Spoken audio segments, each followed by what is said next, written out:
Well, Dvorak is a alternative keyboard layout which is designed to minimize the amount you move your fingers. As in with QWERTY, it was designed for typewriters, where you wanted to have the most common keys that you type as far away from each other as possible. Because if there's two keys that are close to each other, it's a higher likely chance that you want to type them right after each other, and doing that with typewriters, it causes a jam. So they were designed to be less productive, so there was a longer time between each key press, so that the keys wouldn't jam. But why are we still using that today? Our keys don't jam. Worst case scenario, you press the backspace key once, and they couldn't really have that option. So why are we still using a keyboard layout that was designed in the 1800s?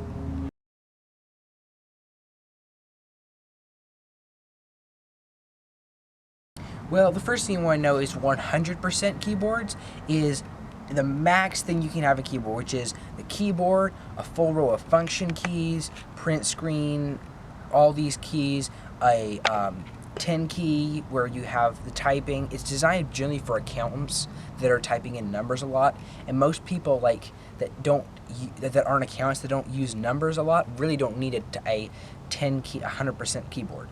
So the one right lower than that is 10 key less, which is the exact same thing as 100%, just minus the 10 keys. You still got your function row, you still got your print screen and all those other buttons, and then below that is 60%, which takes rid of most all your excess buttons that you don't need. You've still got a few main things, and then of course all the letters, numbers, up and down, stuff like that. But there's like all different ones in between. There's 65%, there's 20%, which is a very interesting keyboard with very, very few keys.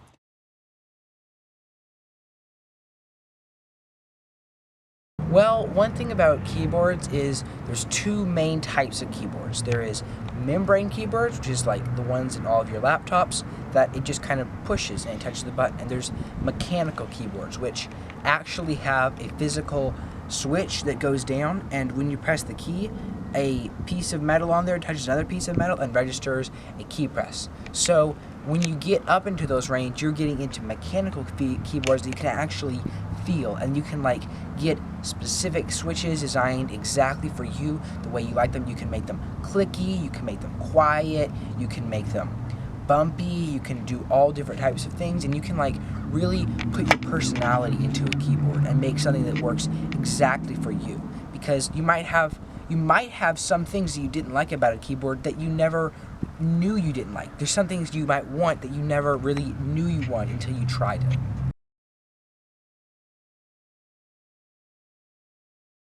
Some other things, some general keyboard shortcuts that people might not know. I assume you knew if you're on a Windows keyboard, if you press the Windows key and V at the same time, it'll show you a clipboard history of your past 25 things you've copied. That way you can like look back at things you've copied, so even if it's not your most recent thing, by pressing Windows key and V. Also on Windows, if you press the Alt button and the Tab button, you can switch between apps seamlessly. That way you don't have to wiggle your mouse around and click the right tab you want and maximize it and all that. Another thing is when you're typing, if you hold on Windows, if you hold the Control button and press backspace, it'll take out a whole word. And if you hold Control and the arrow keys, it'll go back a whole word. And you can also, if you want to copy something without using the mouse, if you hold Control and Shift, it'll select words, and just holding Shift and pressing the arrow keys will select different things that you want to copy. And if you didn't know, Control C to copy, Control V to paste, and Control X to cut.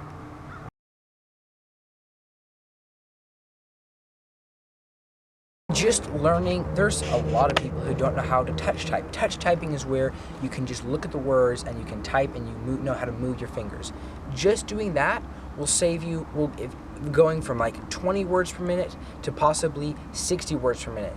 And that will save you so much time. That will save you on average like 5 to 10 minutes per day. Combined with other things like learning shortcuts, you could easily get back half an hour per day.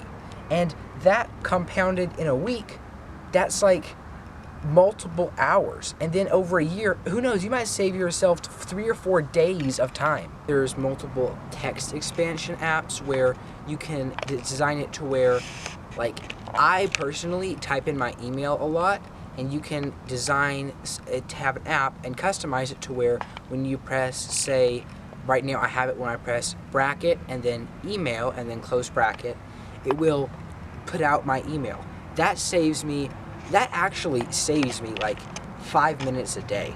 That maybe not 5 minutes a day, but it saves me a good amount of time doing stuff like that. Stuff you have to often put in. You could do your address. That might save you 5 minutes a day because it takes a while to type in your address. You could save your credit card number, all different types of things where you could make it a lot faster to type.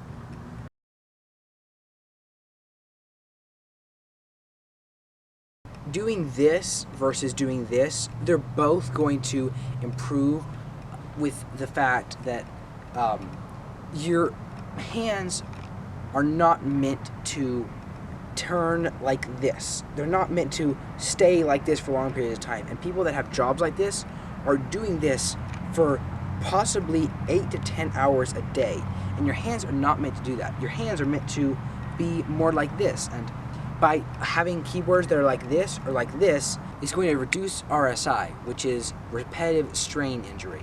It happens when you turn your hands like this, your two bones are kind of like pinching together, and over long periods of time, it's like a slouch.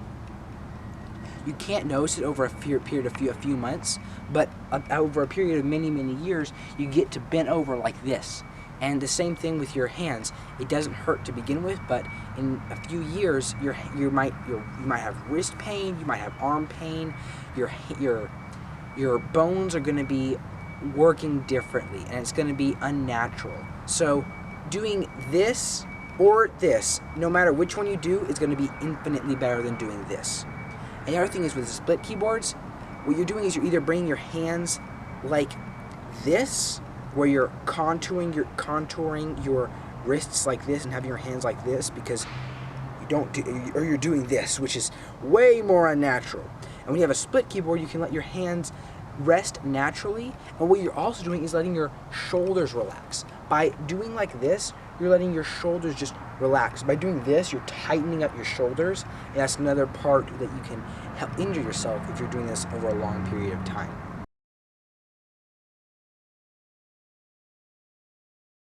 The Moonlander Mark I is a split keyboard that is also ortholinear. Ortholinear just means that the keys, instead of being staggered to where the directly above one key is two keys like this, like there's a key right here, and a key right here, and a key right here, ortholinear is just a straight line of keys. Ortholinear helps because your hands are better at moving up and down than they are moving side to side. Your fingers are better at moving up and down than they are side to side. So it helps your hands have a much more productive state. And that's just ortholinear keyboards in general. Now, you might ask why I want the Moonlander, because the Moonlander is specifically a split ortholinear keyboard.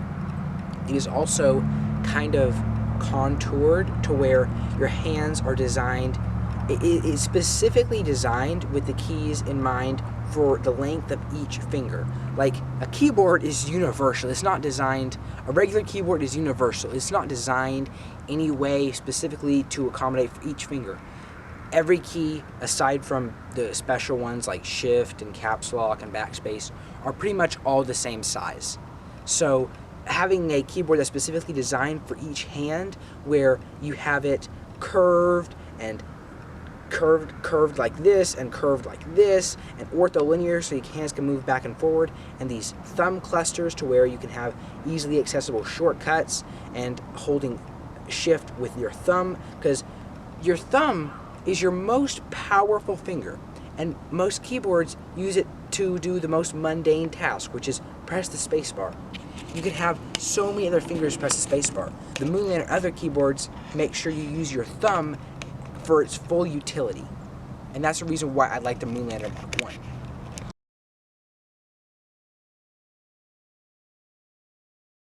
So, aside from the Moonlander Mark I, you don't have to get a split, ortholinear, curved, very expensive keyboard like that. They make keyboards like an ergonomic keyboard. You can get one for about $20 to $50. It has your hands curved up like this to where they're naturally resting like this. It's not split, but it's better. and you can go like different ways. You can get a keyboard that's ergonomic to where your hands are turned like this and not like this, and then maybe you can get a split keyboard, and that one you can get for about $80 to $100. And then you can go up and see if you do enjoy this. You can decide to get the Moonlander after you've tried some other keyboards, but you don't have to go straight for the gold. You can try something else to see how you like it and improve with that.